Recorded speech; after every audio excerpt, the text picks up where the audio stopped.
I agreed to be a sperm donor for my sister. 3 years later, I was standing at the altar realizing I had made a mistake I could never undo. My name is George. I have replayed this story 1,000 times, each version ending the same way, with me wondering which moment actually doomed me, the first yes or the first time I didn't say no.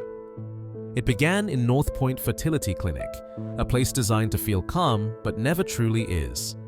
Soft music, neutral walls, pamphlets about miracles that come with fine print.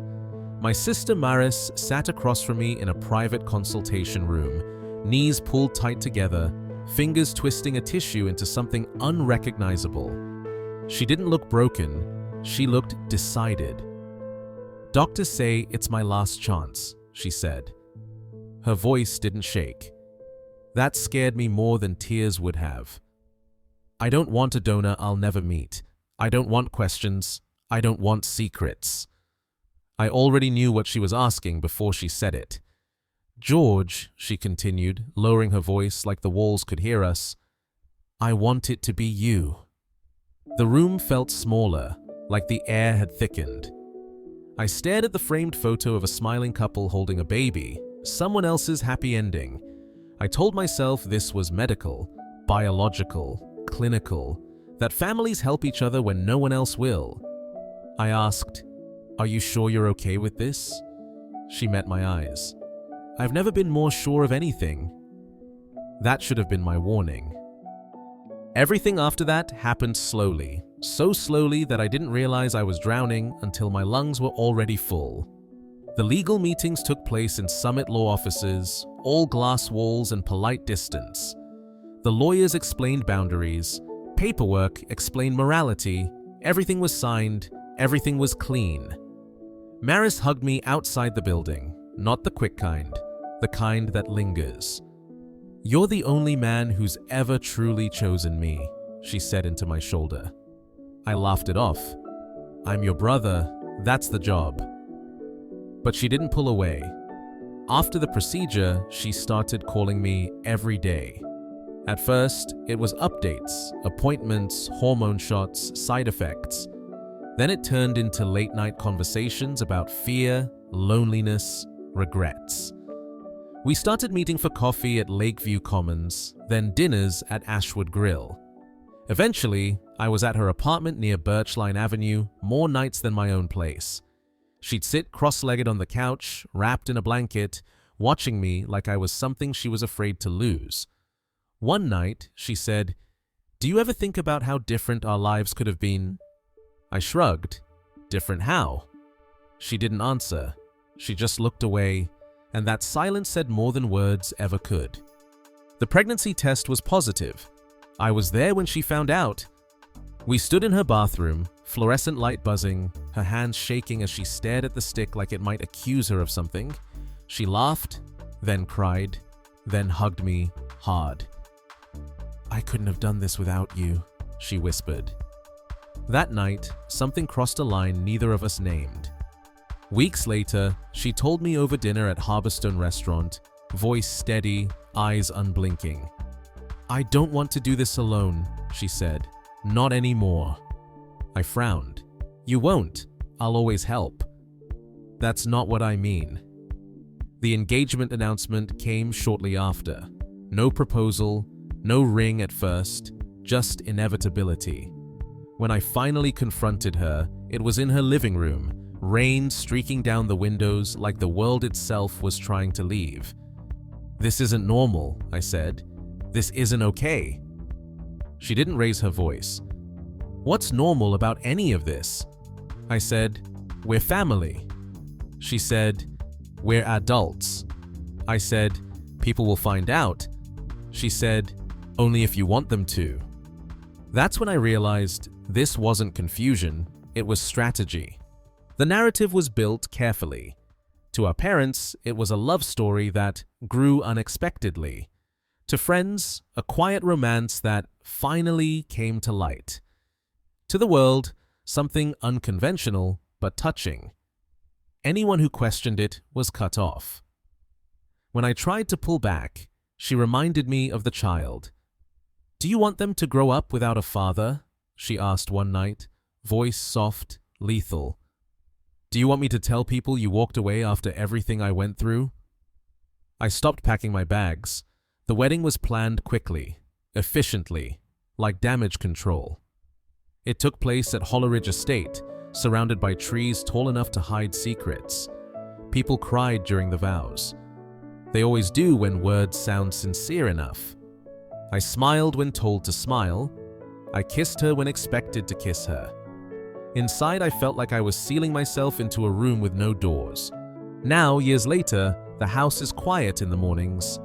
Maris moves through it confidently, secure, untouchable. She got what she wanted: a child, a partner, a story no one questions. Sometimes she catches me staring into nothing. "You okay?" she asks. I nod. I always nod, because explaining the truth would destroy more than it saves. And she knows that. People think monsters announce themselves. They think danger comes screaming, breaking things, leaving obvious scars. But the most permanent damage happens quietly, signed in ink, justified with love, disguised as sacrifice. I didn't fall into this life. I walked into it, one reasonable step at a time. I told myself I was helping. I told myself it was temporary. I told myself silence was protection. Now I understand the truth. Some prisons don't have bars, they have wedding photos, they have children's laughter, they have 1,000 people telling you how lucky you are. And you smile, because no one would believe you if you didn't. This isn't a story about love gone wrong. It's a story about boundaries ignored, warnings dismissed, and the high price of being needed too much. I live in a life that looks complete from the outside. From the inside, it's a sealed room where the air never quite runs out, but never feels fresh either. And every night, before I sleep, I wonder the same thing. If I had said no that first day, would I still recognize the man I used to be? The child came in the middle of winter. Snow covered the streets the night we drove to East Line Memorial Hospital, the city quiet in a way that felt wrong, like the world was holding its breath. Maris squeezed my hand the entire drive, not nervously, possessively. "You're here," she kept saying. "You didn't leave." I didn't answer. In the delivery room, everything blurred into bright lights and clipped commands. Nurses moved fast. Machines beeped steadily. When the baby finally cried, the sound hit me harder than anything else had. That cry wasn't supposed to belong to me. Maurice looked at me with tears in her eyes and whispered, "He has your nose." Something inside me cracked. They handed the baby to me before I could refuse. He was warm, real, alive, his fingers curled around mine with instinctive trust, as if my body had always been meant to hold him. I felt something dangerous then. Not love, responsibility. That's how it tightens its grip. At home, the lie became routine. Paperwork listed me as the father. Family photos framed us as a perfect triangle. Friends brought gifts. Neighbors smiled. No one asked questions. They never do when something looks normal enough. Maris leaned into the role effortlessly. Mother, wife, architect of our reality. She corrected me when I slipped. "No, your son," she'd say gently, or worse. "We don't talk about before." Sometimes I'd catch her watching me watch the child, measuring my attachment, making sure it was strong enough. Because attachment was the lock. The years didn't explode, they eroded. I stopped seeing friends, stopped visiting places where someone might remember who I was before. Conversations became logistical.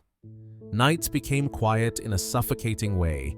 No arguments, no warmth, just coexistence. Once, after too many sleepless nights, I asked her, "Do you ever feel guilty?" She didn't hesitate. "No," she said. "I feel secure." That was when I understood the difference between us. I was surviving the consequences. She was living the outcome. When our son turned 4, I almost told someone. It happened at Ridgewood Park, watching him run ahead of me, laughing, unaware of the weight behind his existence. Another father stood beside me, making small talk. "Your kid looks just like you," he said. Something in my chest twisted so violently I had to sit down. That night, I opened my laptop and typed everything out. Every detail, every line crossed, every moment I should have stopped. I stared at the screen for hours. Then I heard Maris behind me. She didn't shout. She didn't cry.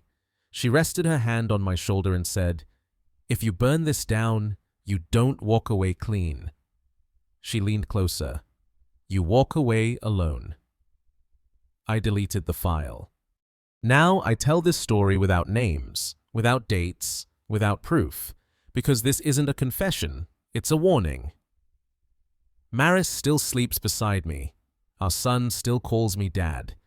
The world still thinks this is a strange but touching love story. Sometimes, late at night, I stand in the hallway and listen to their breathing. Two people bound to me by blood and silence. I imagine what would happen if the truth escaped. The shock, the disgust, the way everything would collapse outward, taking an innocent life with it. So I stay.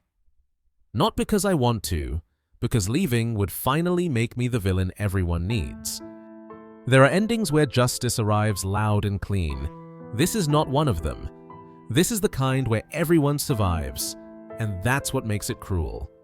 I live inside a story I helped write but no longer control. A story where love is implied, where sacrifice is praised, where silence is mistaken for peace. I used to believe truth was the ultimate escape.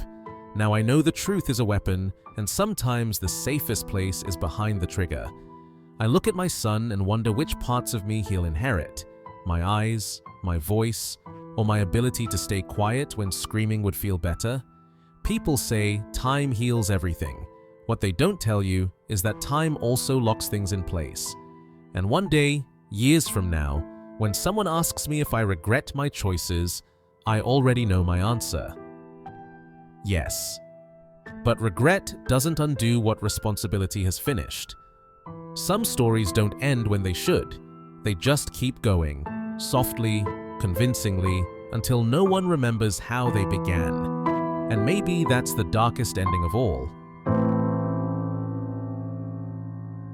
Thank you for listening to my story.